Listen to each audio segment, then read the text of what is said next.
We're back, still in Janesville at the Hedberg Public Library Book Fest, and now we're chatting with Emilie, who's also one of the workers on the committee for this Book Fest. Emilie, so tell us kind of what your role is in terms of putting this event on.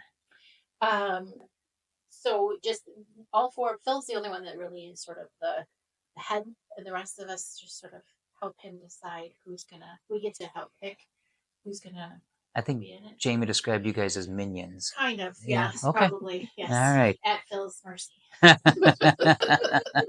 And what is your primary minion role besides moving chairs? Because everybody seems to be doing that. Oh yeah.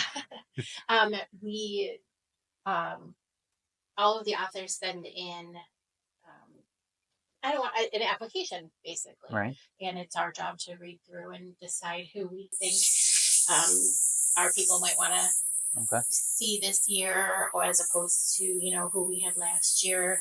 This year we had a comic book author and we chose him specifically because we've never had one before. We thought that would be a really nice change. So those are the kinds of things that we try to keep in mind, like what might the public want to see for our area. Right. So I guess how do you kind of determine the details of what you think they'd want to see? Like, is there a conscious effort to say we want to feature these types of speakers or these topics, or The only thing that we really, our only hard and fast kind of rule, if you will, is we like to keep it as diverse as possible so that we can have hopefully a little bit for everybody, like a little bit to fit everybody's tastes.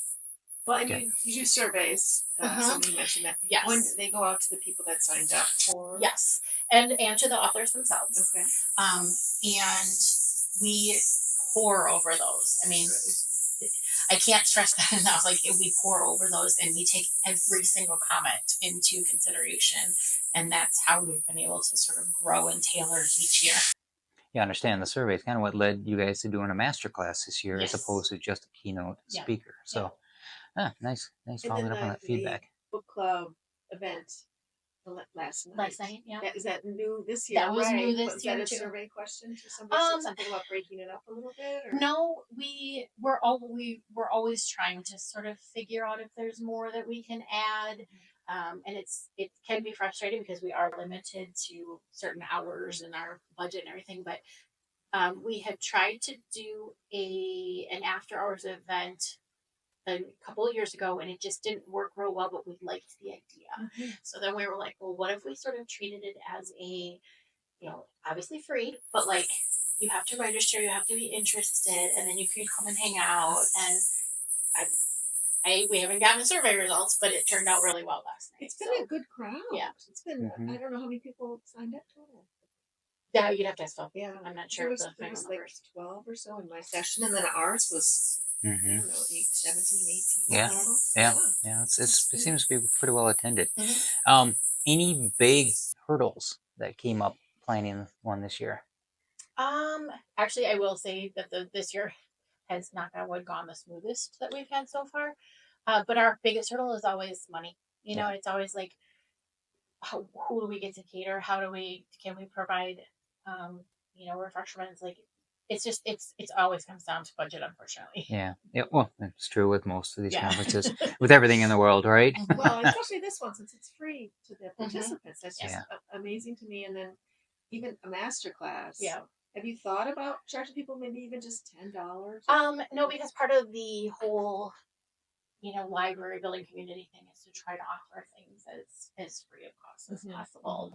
It's things that people don't necessarily have access to that we're trying to provide.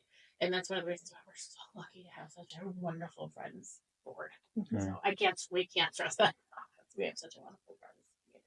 So when you say friends, and I hear this about the libraries, what does that mean? What do they do? So they're not us. They're kind of a separate organization. They're a nonprofit, and they raise money, and all of the money that they fundraise through, however they do it, goes back into the library. So like downstairs where we have the ground floor coffee shop, all of the proceeds from there go right back into the library so that we have the funds to be able to do Bookfest, because literally we could not do Bookfest if they were not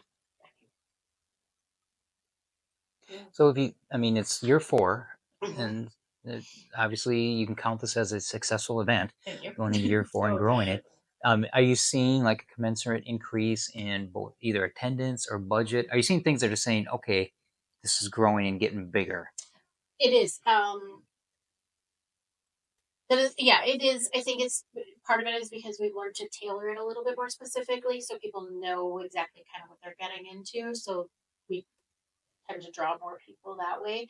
We were able to sort of increase our budget a little bit by getting rid of the things that weren't necessarily working before.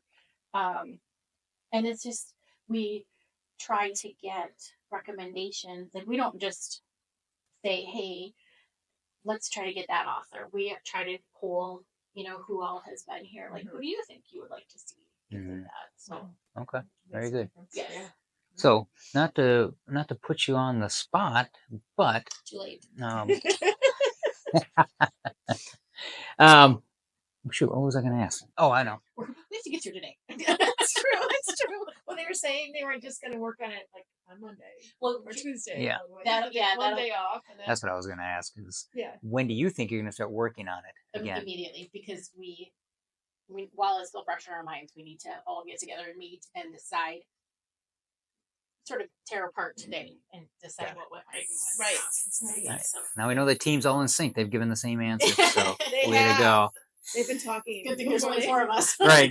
If you would have said something like, yeah, in November we'll start thinking about it, I'm like, uh-oh, out of sync. All right. Well, I want to thank Emilie for taking a few minutes to stop and sit and chat with Kristen and I. Thanks again. We're from the Midwest Writers Room. Great. Thank you. Yeah.